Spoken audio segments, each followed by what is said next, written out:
What a pair. Colin Firth and Emma Stone star in Woody Allen's new film, Magic in the Moonlight.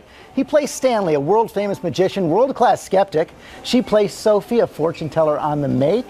And when he tries to expose Sophie as a fake, he begins to fall under her spell. You'd be happier if I was a fraud, because then your whole fixed worldview wouldn't be shaken up. No, it's quite the opposite. If you knew how much I don't want you to be a fake. Oh, but think how embarrassing it would be for you. Your whole life, you spent publicly crusading against spiritualism, and then you'd have to come out with it and say that you were wrong. But I'm not wrong. And Colin Firth and Emma Stone join us now. I never would have guessed it's the first time you guys have worked together. Really? Yeah, it feels like we've been doing it for years. It does. Was it fun? Yeah. No, it was a terrible time. I had a good time. She had a terrible time. I had a terrible time. With him, oh. No, but you did wonderful. get to work with Woody Allen. Yes. Now, is it true that you actually named your dog after Alvy Singer in Annie Hall? I did, yeah, years ago. I named my dog Alvy. Yeah. How did Woody take that? He doesn't know that. Oh, God.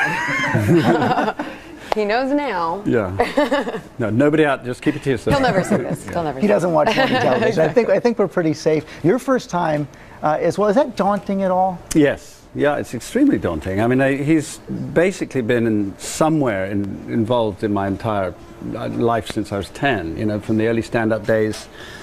I think the first one I saw was Bananas, then Take the Money and Run, and I can remember where I was when I saw them all. And I can remember which theater. It's got to be hard then to get, meet someone who you've always just admired so much and then kind of have to work with them. I think the butterflies would be especially high. Mm. Well, particularly when they're clever, and also he's not big on the kind of preliminaries, the social graces. And you just get to work. Yeah. Yeah. You don't get an early you don't get phone calls and meetings. Kind of meet him at the camera test. Or rehearsals. Right. Or any conversation. No rehearsal. Right. No. Right. Well, so you just get started, but it is in a beautiful place. What a place to get to do a film, the south of France. It was incredible. Yeah, we stayed in Vence and we shot all over the south of France, and obviously it takes place in the 20s, so the locations were just stunning. Mm-hmm. Yeah. Your character, Stanley, is about as unlikable a man as you could imagine. I mean, at least at first. Was that tough? Well, yeah, I want to be likable. And, you keep seeing these lines which they're so arrogant and supercilious and, self-assured. And I remember thinking they probably all won't make the final cut.